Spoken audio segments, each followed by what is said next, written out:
commercial qui est à 5489 exactement. Et pour revenir sur ce qu'a dit mardi 17 janvier 2017 à 14h52, Champs-Élysées vers place de la Concorde. Mardi 17 janvier.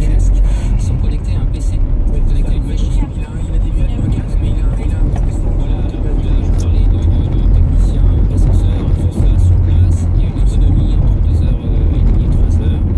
C'est totalement autonome. En revanche, on propose nous sur ce qu'on appelle Windows Holographics, une plateforme qui sera disponible dans la prochaine version de Windows qui s'appelle Creators Update, disponible au printemps en France. Pour tous nos partenaires qui sont HP, Dell, Acer, Lenovo, Asus, la possibilité pour quelques centaines d'euros d'avoir accès à cette réalité augmentée via des casques qui vont démocratiser l'usage. Thomas, là vous citiez ce chiffre de 30 millions, il y aurait 30 millions de casques vendus en réalité virtuelle, réalité augmentée.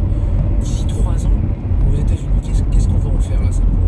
C'est pas que du jeu vidéo. Alors ça intègre au-delà des casques de réalité virtuelle haut de gamme de type Oculus, HTC, etc. Ça inclut aussi les dispositifs basés sur les smartphones qui sont sur des prix beaucoup plus accessibles et beaucoup plus grand public. Donc très clairement au départ, cette technologie va être des usages liés, comme je l'ai évoqué tout à l'heure, au gaming et entertainment. Ça aussi Sony capitalise sur sa base de 40 millions PS PlayStation compatibles. Mais on va effectivement être d'accord sur le gaming, sur le entertainment, puisqu'on est sur une logique extrêmement immersive, plutôt, voire mieux, on va dire, à domicile. Après, on remarque progressivement pour intégrer cette balance dispositif de communication. Je pense en particulier des parcs automobiles qui commencent à se déployer de manière significative, c'est-à-dire à grande échelle, de nombreuses concessions, pour tester un véhicule en situation réelle, faire venir du monde sur la concession. Pareil dans la logique du voyage, du tourisme, quand vous organisez un événement, une entreprise ou une société qui va organiser une conférence, par exemple, on va pouvoir visualiser l'hôtel, ou si c'est un mariage, par exemple, un grand mariage. Ça remplace le catalogue. Donc voilà, c'est une expérience. Plus le produit est, on va dire, complexe à vendre, le parcours d'achat est compliqué, plus il est cher. Sur une maison, typiquement, qu'on va pouvoir visiter, Projeter même la construction de la maison d'achat, ou un automobile, quelque chose pour lequel il y a un fort impact émotionnel. Mais c'est évident que sur des produits on va dire, des biens communs, des biens de consommation qu'on trouve dans un supermarché, la logique d'investissement est beaucoup moins évidente.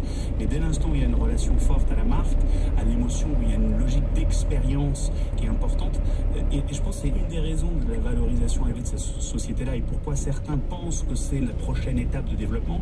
C'est-à-dire qu'on pourrait considérer Internet comme une logique de partage de l'information. Certes, il y a eu la photo, il y a eu la vidéo live, mais la logique de la réalité virtuelle, c'est le partage de l'expérience. Et au-delà des enjeux visuels, vous aurez demain effectivement avec Internet des objets, du tactile, des phénomènes de retour haptique, des gants connectés, qui vont pouvoir projeter et partager. Pas de G-Flip, vous me dites ça vaut 4,5 millions. En tout cas, ça peut non, moi je ne dis pas ça, je ne dis sûrement pas ça. Il n'y a pas de produit aujourd'hui, donc, et puis d'abord on n'est pas analyste financier, mais je pense qu'effectivement il faut d'abord faire la démonstration du produit et de l'écosystème qui va avec, notamment avec les développeurs, pour pouvoir justifier un tel prix. En revanche, les investisseurs, il y a quand même des investisseurs très très sérieux au bord de cette société. Donc, j'imagine qu'ils ne sont pas investis simplement sur quelques vidéos. On les rappelle ça montre bien le potentiel de... Il y a les fonds capitalistes de Google, d'Alibaba, oui, c'est du seul. Qualcomm, beaucoup d'entreprises dans ces boîtes-là. Absolument, absolument. Mais je pense qu'ils investissent parce qu'ils se disent qu'il y a un potentiel très fort et qu'il y a d'autres sociétés, d'autres startups qui ont moins communiqué sur le sujet, mais qui existent aussi dans ce domaine-là. Voilà pour ce court extrait de Tech & Co. On va se retrouver tout à l'heure pour le live. C'est comme tous les soirs, 20h, 22h, Tech & Co. On vit ensemble cette troisième révolution, évidemment celle du numérique. À tout à l'heure. Tech & Co, le grand live du numérique sur BFM Business. Best of.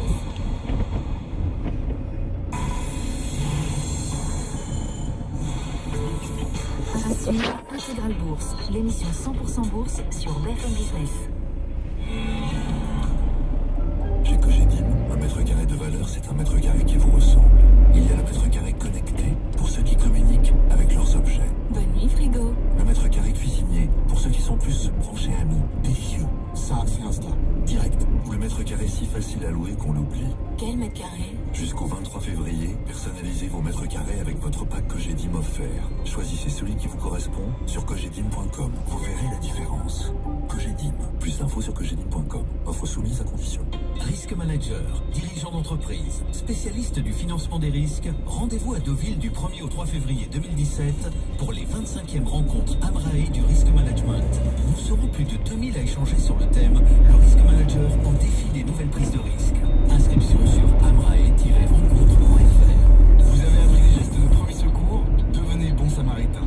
Être bon samaritain, c'est quoi? C'est pouvoir apporter son aide à tout moment à une personne proche de vous et peut-être sauver une vie. Comment? En téléchargeant gratuitement l'application Stay Alive sur votre smartphone.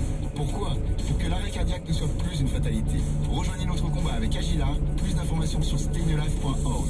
L'application Stay Alive, téléchargez-la maintenant. Et là, Jules m'a dit, papa, t'es pas très mode. Ah, il t'a fait quoi? J'ai acheté une voiture. Mais non, si, un Mini Clubman. Et alors il a dit, je peux être à la mode comme toi, papa?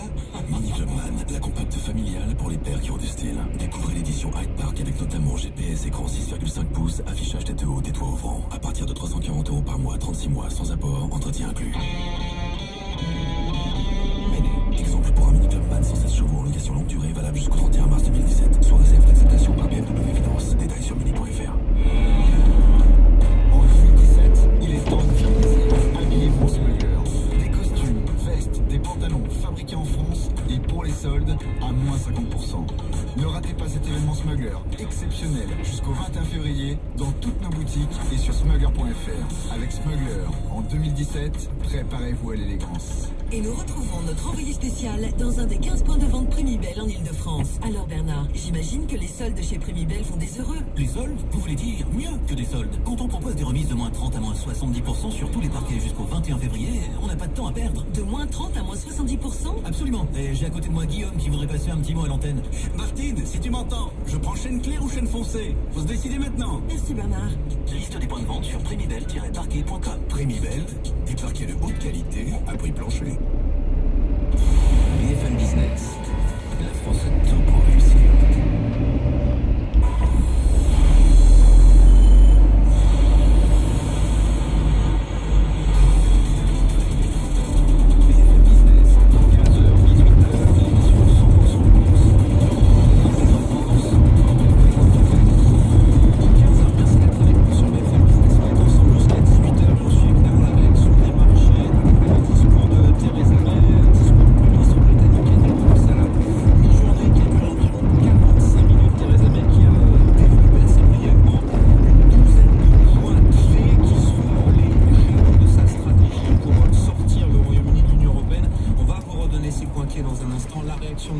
Notamment sur la livre sterling avec un violent rebond de la monnaie britannique qui repasse au-delà de 1,23$ pour ceux qui suivent précisément les cotations de la paire de devises sterling-dollar qui est la plus suivie, une des plus suivies au monde. Donc on revient au-delà de 1,23$ pour un sterling. Notez que la livre sterling a rebondi assez violemment de 2,5% cet après-midi. Et puis des marchés en Europe, quand on regarde les principaux indices qui ne font pas grand-chose, toujours cet attentisme au début de cette semaine qui s'annonce chargée. Donc on a eu aujourd'hui le discours de Theresa May, on aura la réunion de la Banque Centrale Européenne ce jeudi, le discours de Donald Trump à suivre également vendredi, puis un autre discours qui a marqué l'actualité aujourd'hui, un discours d'ouverture du forum de Davos qui pour la première fois a été prononcé par le président chinois en personne qui s'est fait l'ardent défenseur de la mondialisation. Et c'est vrai que c'est assez marquant là quand on met bout à bout les déclarations d'un Donald Trump sur le protectionnisme et en face les déclarations de Xi Jinping sur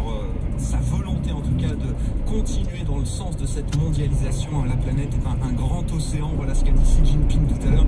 Et penser qu'on peut remettre des barrières, c'est aller à rebours de l'histoire. C'était le sens du discours du président chinois ce matin à Davos. On va commenter tout ça avec Yves Maillot qui nous accompagne pour cette première demi-heure. Bonjour Yves. Bonjour Grégoire. Vous êtes directeur de la gestion action européenne de Natixis Asset Management. On sera en duplex à New York dans un instant avec Grégory Volokin, le président de Mescard Financial Services, et puis Antoine Larigauderie qu'on retrouvera également depuis Euronext à la Bourse de Paris pour suivre les mouvements de marché du jour. Et notamment on tient un titre en vedette, c'est le titre Renault avec les ventes mondiales du groupe qui ont bondi de plus de 13% l'an passé. Et pour la première fois, Renault qui a vendu plus de véhicules que son concurrent français.